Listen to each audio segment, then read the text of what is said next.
It's a special day, and I'm so happy to be here to be sharing these moments with you. My father came from a very, very humble background,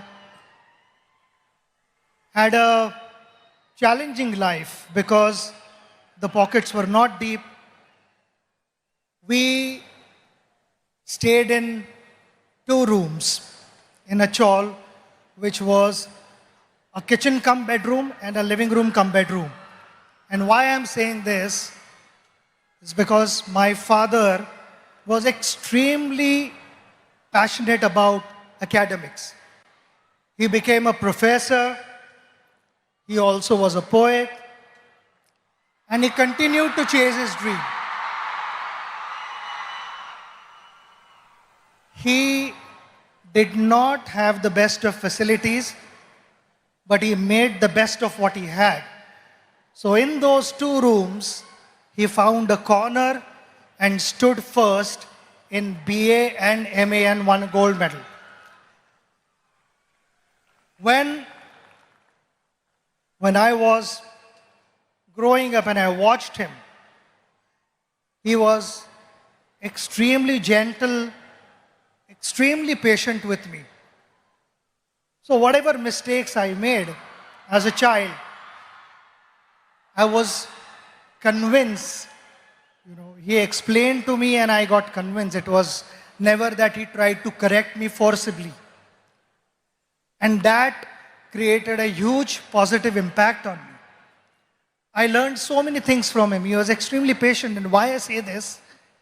Because when I started playing for India, I bought my own car. I used to love to listen to good music. And most of the times, it used to be loud music in the car while I was driving. And my father would be seated next to me, reading his book. Never once did he tell me, reduce the volume, I want to read the book. He was focused, and the outside noise did not matter to him. And that's something that I learned from him. Being a good person, it's a practice that every morning you wake up and you remind yourself that you are going to behave in a particular way, which is, I feel, kind of conveys how your parents have brought you up. And that is something which I will always carry for the rest of my life, because that's the impression my father left with me. Awesome, sir. Sachin sir, in both academics and sports, students today face immense pressure to perform.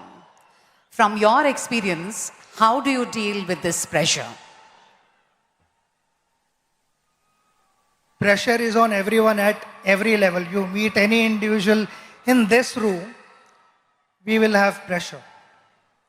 There are 2 types of pressures. One is external and one is internal pressure. External pressure is all about what the world is saying about you. I think in today's world, when social media is so active, people want to know what is being said about myself.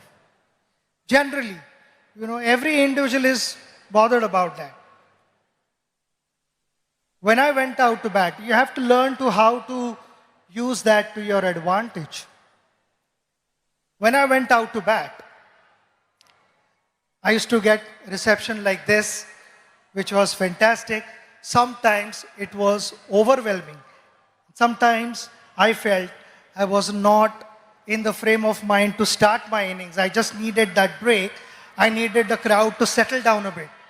So those were the occasions where I would remove my shoelace or remove the strap of my leg guard, or someone would be moving on top of the side screen. I would settle the crowd down, make sure that those 22 yards belong to me, and then started my innings. It is like a ship sailing through water to get to its destination. But the moment there are holes in the ship and the water starts seeping in, the ship starts sinking. And that is exactly what I'm trying to tell you, that external pressures will be there. You need to shut off. You need to stay focused on what you want to achieve in life. We come to internal pressure. Internal pressure is actively led by your conscious mind. When your conscious mind is moving ahead of the moment, it starts putting multiple scenarios in your head which are imaginary. Failure, consequences, disappointments, and all these things, they kind of freeze you. They increase the pressure. The idea is to stay in that moment. When I went to bat, people talk about, he was in that zone and that's why he batted well. And what is that zone? That zone is all about surrendering yourself to your subconscious mind, which knows what to do. It is always the conscious mind, as we call it. The monkey over your shoulder would be putting doubts in your head. And while batting, also sometimes that would happen. Before the ball was delivered, the conscious mind would put doubts in your head. Could that be a bouncer? Could that be a yorker? Could that be an outswinger where the delivery was not released at all? So I found myself batting at my best when I had surrendered myself to the subconscious mind. So that would be my advice to all of you, to stay focused, stay aware of what's happening around you, but don't let the external energies dominate what you want to be in life. Absolutely. So one last one. On this centenary celebrations of Andhra University, your one message to all the students out there. We are celebrating a very, very big moment. The centenary of Andhra University. The magical figure that we talk about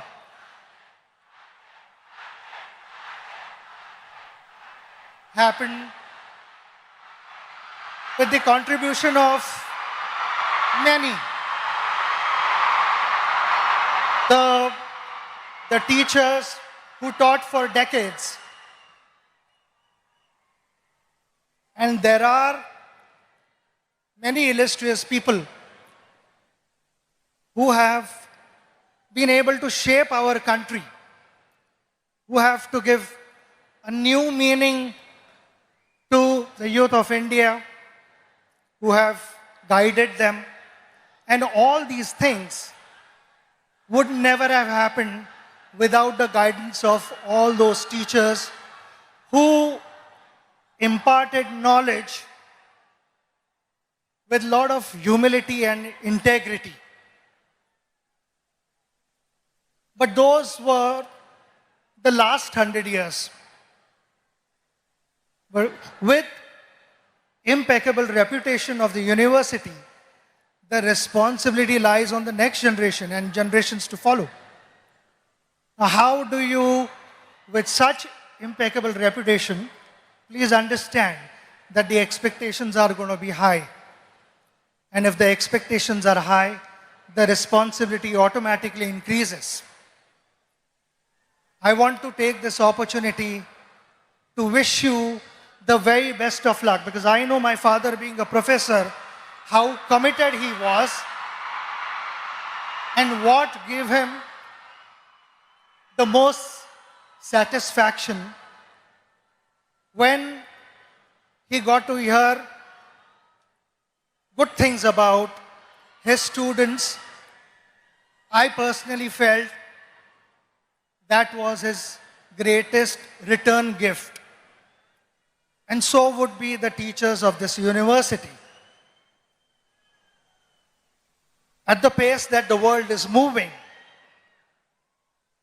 there will be a lot of innovations, Plenty of things would be expected of you in different spheres of life. My simple message to you, which I followed throughout my journey, was we all want to be successful. Success never happens overnight. It takes time. We have to be patient and follow the right path. While doing so, while chasing your dream, don't cut corners and find shortcuts and compromise values. That is going to be extremely important for our country to move forward and for you to set examples for the next generation. I again want to thank you for having me here and giving me this opportunity to spend this wonderful moment, which I will cherish in my life. And the love and the affection that you have showered upon me will always stay in my heart. It is priceless for me. So thank you very much. Namaskaram and God bless you all.